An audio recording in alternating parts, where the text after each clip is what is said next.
There are so many little children in our midst. நம் நடுவில் ரெண்டு சின்ன பிள்ளைங்க நிறைய பேர் இருக்காங்க.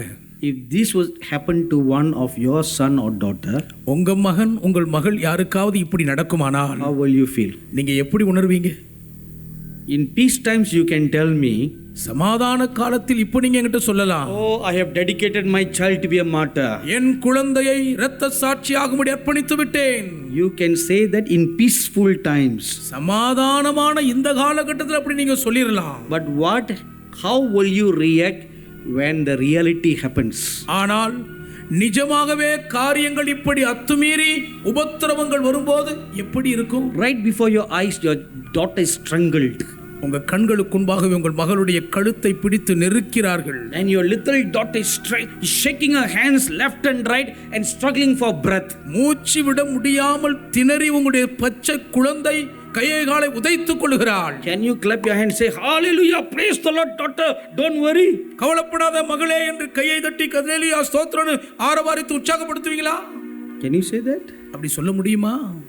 You won't be able to say that. அப்படிலாம் உங்களால சொல்ல முடியாது. Every fiber and strength in your body will scream to save your child. உங்களுடைய பிள்ளையை உயிரோடு காப்பாற்ற வேண்டும் என்று உங்கள் சரீரத்தின் அத்தனை தசை நார்களும் குரல் கொடுக்கும்.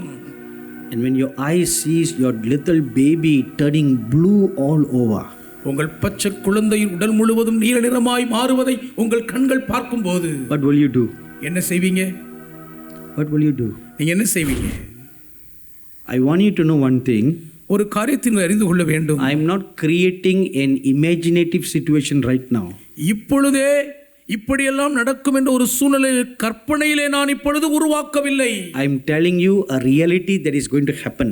வரப்போகிற உண்மையான நடக்க போகிற சம்பவத்தை முன்கூட்டி சொல்கிறேன். Because this has happened in the past. ஏன் கடந்த நாட்களில் இவைகள் காட்டுத்தனமாய் நடந்திருக்கின்றன. This has happened in Russia. ரஷ்ய தேசத்தில் நடந்தது.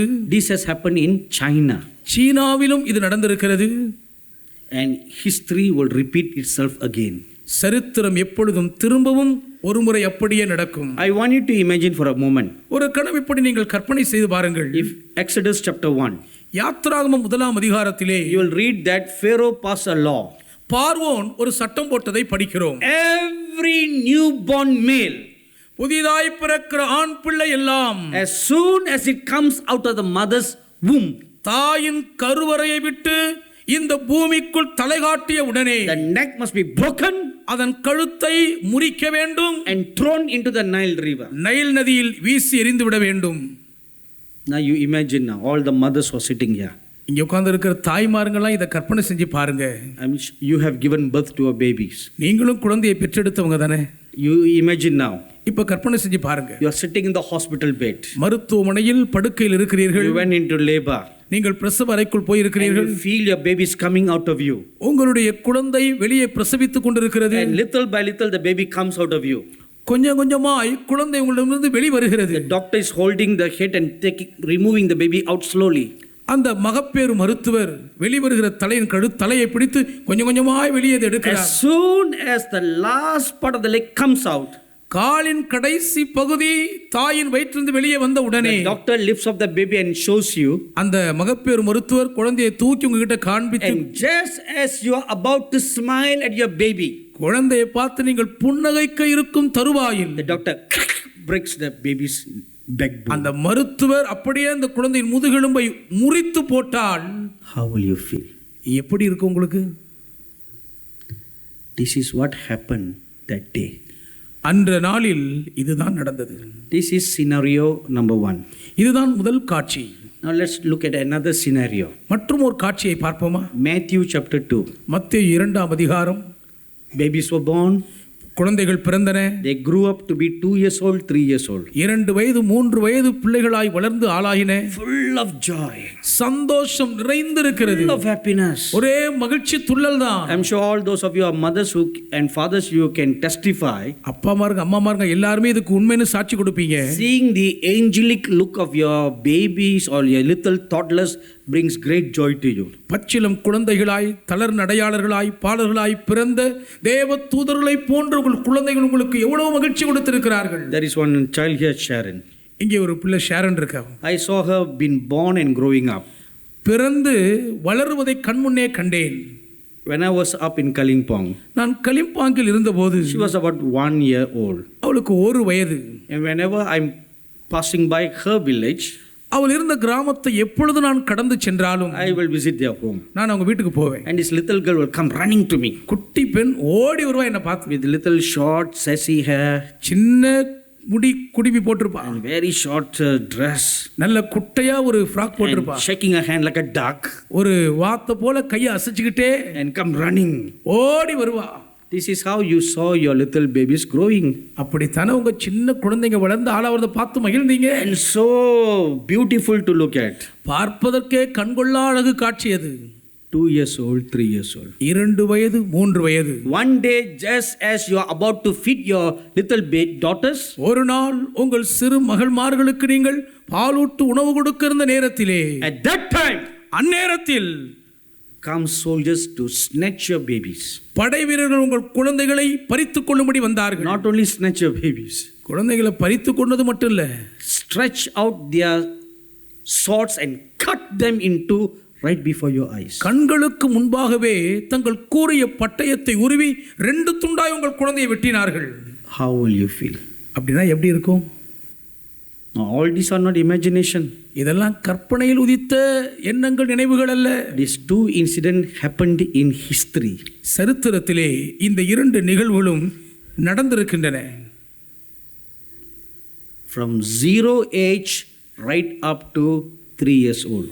பிறந்த பச்சிலம் குழந்தையிலிருந்து 3 வயது வரைக்குட்பட்ட எல்லா சிறு பிள்ளைகளையும் How their parents must have felt.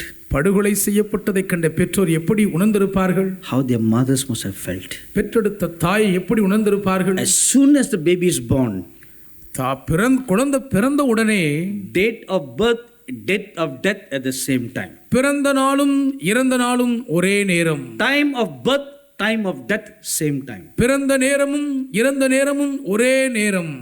The only difference is this. ஒரே வித்தியாசம் இதுதான். The manner of death was so cruel. அவர்கள் மரித்த விதம் தான் மகா கொடூரமானது. How will you feel? நீங்க எப்படி உணர்வீங்க?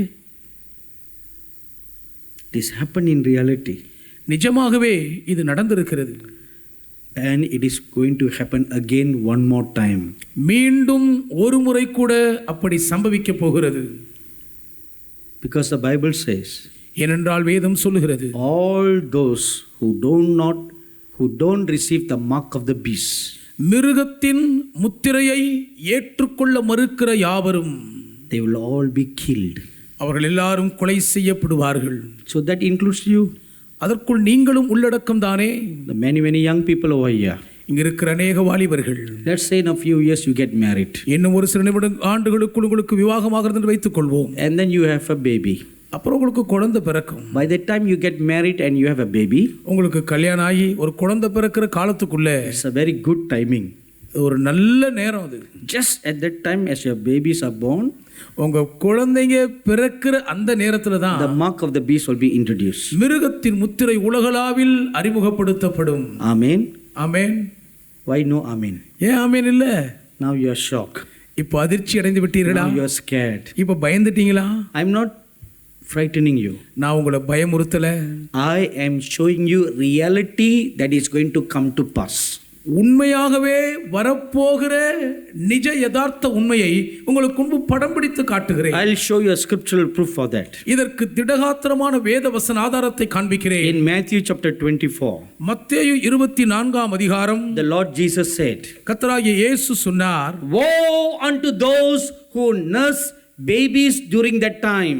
அந்த நேரத்திலே பால் கொடுக்கிற தாய்மார்களுக்கு ஐயோ. Woe to you. உங்களுக்கு ஐயோ. Why did the Lord Jesus say that? கர்த்தர் இயேசு ஏன் அப்படி சொல்ல வேண்டும்? Woe to you. உங்களுக்கு ஐயோ. Because your babies will be deprived of drinking milk.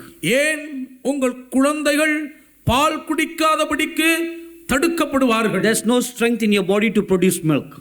பால் கொடுக்க கூட உங்க உடம்புல பலன் இருக்காது. Why there's no strength? ஏன் பலன் இல்லை? Because you cannot buy or sell without the mark of the beast. மிருகத்தின் முத்திரை இல்லாமல் வாங்கவோ விற்கவோ முடியாத நிலை. So if there's no strength in your body to produce milk, பால் உருவாவதற்கு உடல்ல பலனே இல்லனா, how is your baby going to drink? உங்க குழந்தை எப்படி பால் குடிக்கும்? And then you cannot go and buy powder milk. நீங்க பால் பவுடர் கூட வெளியில போய் கடையில வாங்க முடியாது. Because in order to buy powder milk, you need the mark of the beast. பால் பவுடர் வாங்கணும்னா மிருகத்தின் முத்திரை உங்களுக்கு தேவை. And you don't have it. அதுவும் உங்களுக்கு இல்ல.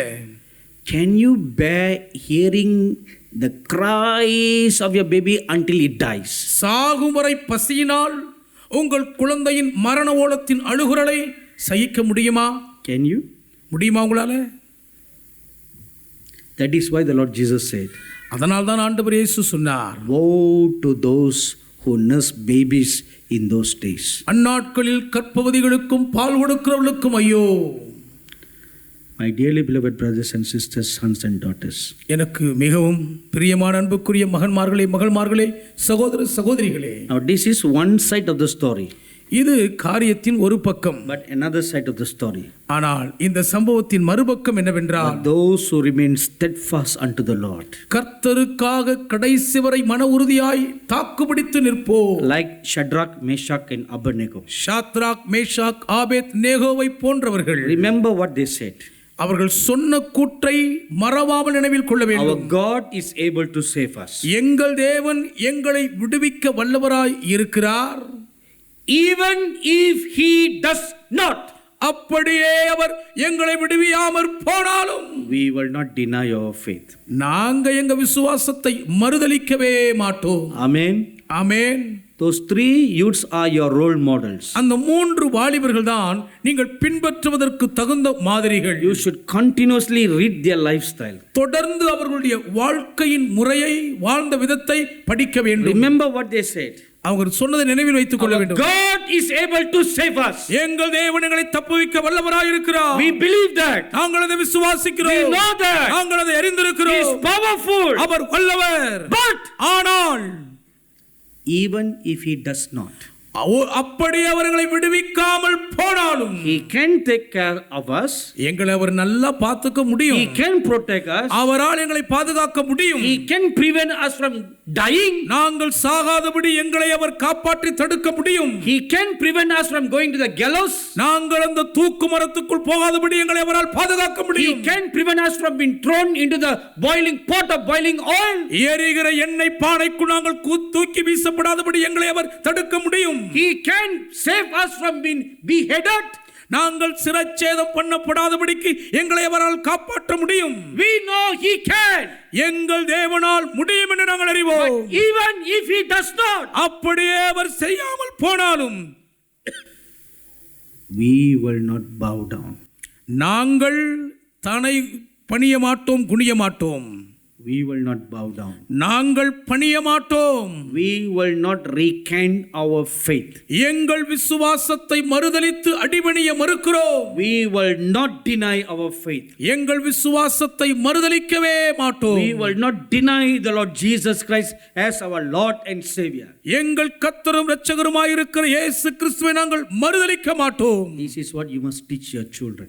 இதைத்தான் உங்கள் பிள்ளைகளுக்கு நீங்கள் கருத்தாய் போதிக்க வேண்டும். This is what you must practice in your family. இதைத்தான் உங்கள் குடும்பத்தில் நீங்கள் நடைமுறை வாழ்க்கையில் பழக்குவிக்க வேண்டும். 2 times the Lord Jesus told me in the last 1 year. கடந்த ஒரு வருஷத்துக்குள் 2 முறை கர்த்தர் இயேசு இடத்திலே சொல்லிவிட்டார். Great persecution is coming.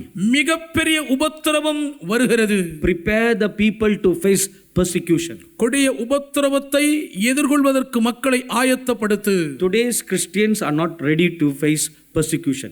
இன்றைய கிறிஸ்தவர்கள் வருகிற உபத்திரவத்தை சந்திக்க ஆயத்தத்தில் இல்லை. Your spirit is not strong. ஆவி இன்னும் பலப்படவில்லை. Your soul is not strong. ஆத்துமா இன்னும் பலப்படவில்லை. Even your body is not strong. ஏன் உங்கள் சரீரமும் இன்னும் உடல் வலிமை அடையவில்லை. All the 3 inside you are so weak. 3 கூறுகளிலும் நீங்கள் மிகவும் பலவீனமாய் இருக்கிறீர்கள். When persecution comes, உபத்திரவம் வரும்போது we will be the first to fall away. முதல்ல வழிவு போறால் நம்மள தான் இருப்போம்.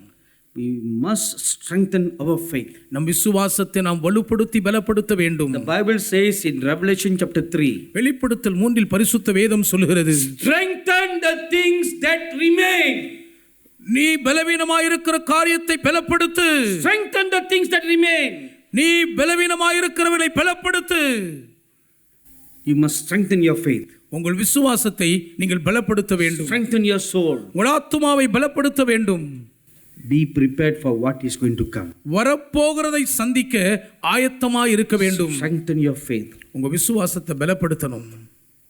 I'm sure you may have heard of this true incident that I've told in the past. கடந்த நாட்களில் உங்களுக்கு நான் சொன்ன நடந்த இந்த உண்மை சம்பவத்தை நிச்சயம் நீங்கள் கேட்டிருந்திருப்பீர்கள். This just happened recently in Syria. Syria நாட்டிலே சமீபத்தில் நடந்த ஒரு காரியம். One day, one Christian Syrian woman was praying. ஒரு நாள் ஒரு சீரிய கிறிஸ்தவ பெண் ஜெபித்துக் கொண்டிருக்கிறார்கள். As she was praying, அவர்கள் ஜெபிக்கும் போதே she heard of the voice of the Lord saying, கர்த்தருடைய சத்தம் பேசுகிறதை கேட்டார்கள். "Will you offer yourselves on the altar for me?" எனக்காக பலிபீடத்தில் உன்னையே பலியாக படைப்பாயா? The woman had no second thoughts. அடுத்த பேச்சுக்கே அந்த பெண் இடம் கொடுக்கவில்லை. Say, "Yes, Lord, I will offer myself as a living sacrifice for you." உடனடியாக ஆமாண்டவரே என்னையே ஜீவ பலியாக உமக்கு நான் ஒப்பு கொடுக்கிறேன் என்று படைத்து விட்டார்கள். 2 days later, she was praying. 2 நாட்கள் கழித்த பின்பு ஜெபிக்கிறார்கள். Again, the voice of the Lord came. மறுபடியும் கர்த்தருடைய சத்தம் ஒலித்தது. "Will you offer your husband as a living sacrifice on the altar?" உன்னுடைய கணவனை பலிபீடத்தின் மேல் எனக்கு ஜீவ பலியாக நீ படைப்பாயா? This time she dare not answer immediately. இந்த முறை உடனடியாக பதில் கொடுக்க அவள் துணியவில்லை. She thought for a while. ஒரு கணம் யோசித்தாள். And then she stopped praying. பின்பு ஜெபிப்பதை நிறுத்திவிட்டு And after 2 days, she had a talk with her husband. 2 நாட்களுக்கு பின்பு தன் கணவனோடு பேசினாள். She said, "Darling, கண்ணே, while I was praying, this is what I heard the Lord." நான் ஜெபிக்கும் நேரத்தில் கர்த்தர் இப்படி சொல்லுவதை கேட்டேன். "What did you say?" நீங்க என்ன சொல்றீங்க? He said, "Let's kneel down right now." இப்பவே முழங்கால் படிடுவோம் என்று கணவர் சொன்னார். And they held hands together. இருவருமாக garam கோர்த்தார்கள். And the husband also offered himself as a living sacrifice on the altar. கணவரும் கூட பலிபீடத்தின் மேல் தன்னை ஜீவ பலியாக படைத்து விட்டார். And several days later, பல நாட்கள் கழித்த பின்பு this woman was praying. இந்த பெண் ஜெபிக்கிறார்கள். Again she heard the voice of the Lord. மறுபடியும் கர்த்தருடைய சத்தத்தை "My கேட்கிறார்கள். dear daughter, என் அன்பு மகளே, will you offer your 2 daughters to me as a living sacrifice?" உன்னுடைய 2 மகள்களையும் எனக்கு ஜீவ பலியாக நீ படைப்பாயா? She was shocked and jumped off from her prayer position. ஜெபித்துக் கொண்ட நிலையில் இருந்து அதிர்ச்சியில் குதித்தெழுந்து விட்டார்கள். She had 2 beautiful angel-like looking daughters. தேவதையைப் போலவே இருக்கக்கூடிய 2 அழகான பெண்கள் அவர்களுக்கு உண்டு. One is 6 years old, one is 8 years old. ஒரு மகளுக்கு 6 வயது, அடுத்த மகளுக்கு 8 வயது. She could not bear to answer the Lord. ஆண்டவருக்கு பதில் சொல்வதற்கு கூட அவளால் முடியாத அளவுக்கு தாங்க முடியல. For several days she could not pray after that. அதுக்கப்புறம் பல நாட்கள் அவங்களால ஜெபிக்கவே முடியல. Then one day பின்பு ஒரு நாள் she called her 2 girls to her side. தன்னுடைய 2 மகள்களையும் தன் அருகே அழைத்து She looked straight into their face and she said, நேரடியாய் மகள்களுடைய முகத்துக்கு முகம் பார்த்து பேசினார்கள். "My beloved darlings, என் அன்பு கண்மணி செல்லங்களா, you know mommy loves you." அம்மா உங்களை நேசிக்கிறது உங்களுக்கு தெரியுமே. And those 2 girls with angelic faces, they hugged the mother, say, "Yes mommy, we know we love you and we also love you." தேவதையை போன்ற 2 மகள்களும் அம்மா கழுத்தை கட்டிக்கிட்டு, ஆமாம்மா நீங்கள் நேசிக்கிறீங்கன்னு தெரியுமே, நாங்களும் உங்களை நேசிக்கிறோம்னு முத்தம் கொடுக்குறாங்க. And taking the hands of the little girls from the mother's neck and making them face her eye to eye, she said, தாயின் கழுத்தை கட்டியிருந்த சிறு பிள்ளைகளுடைய கைகளை கழற்றிவிட்டு முகமுகமாய் கண்ணோடு கண் பார்த்து இப்பொழுது தாய் பேசுகிறாள். she said, "In a few days time, இன்னும் சில நாட்களுக்குள்ளே some bad men may come to our house. சில பொல்லாத கெட்ட மனுஷங்க நம்ம வீட்டுக்கு வரலாம். If you ever see them killing mommy and daddy." எப்போவாவது அப்பா அம்மாவை அந்த மோசமான ஆளுங்க கொலை செய்யறதை நீங்க பார்த்தீங்கன்னா, they may shoot us with gun, துப்பாக்கியினால் எங்களை அவர்கள் சுடலாம், or they may cut us with a knife. அல்லது பட்டாக்கத்தினாலே எங்களை வெட்டி போடலாம். If you ever see that, எப்போவாவது நீங்க அந்த காட்சியை பார்க்க நேர்ந்தால் immediately close your eyes. உடனே கண்ணை மூடிடுங்க. Don't open your eyes and see. அதுக்கப்புறம் கண்ணை திறந்து பார்க்கவே பார்க்காதுங்க.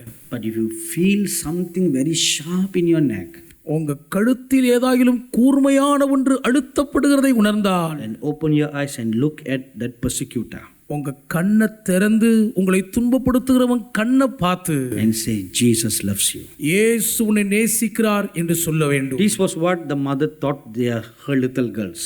2 சிறு மகளுக்கு அந்த தாய் இதை தான் கற்றுக் கொடுத்தாள். So the whole family, 4 of them, hold their hands together and they prayed. 4 பேர் அடங்கிய இந்த முழு குடும்பமும் கரங்கோர்த்து ஜெபித்தார்கள். They consecrated themselves to God. தேவனுக்கென்று தங்களை பலியாக ஒப்பு கொடுத்தார்கள். A week later, ஒரு வாரம் கழித்த பின் early one morning, ஒரு நாள் அதிகாலையில் suddenly they heard some loud banging noise on their door. சடுதியிலே வாசல் கதவில் பலமாய் இடிக்கிற சத்தம் கேட்டது. Before they could go and open the door, போய் கதவை திறப்பதற்குள்ளே the door was kicked open. கதவை எட்டி உதைத்து திறந்தார்கள். And when the door hit on the wall, அந்த கதவு வந்து சுவரோடு இடித்ததும் the force caused the door to be broken.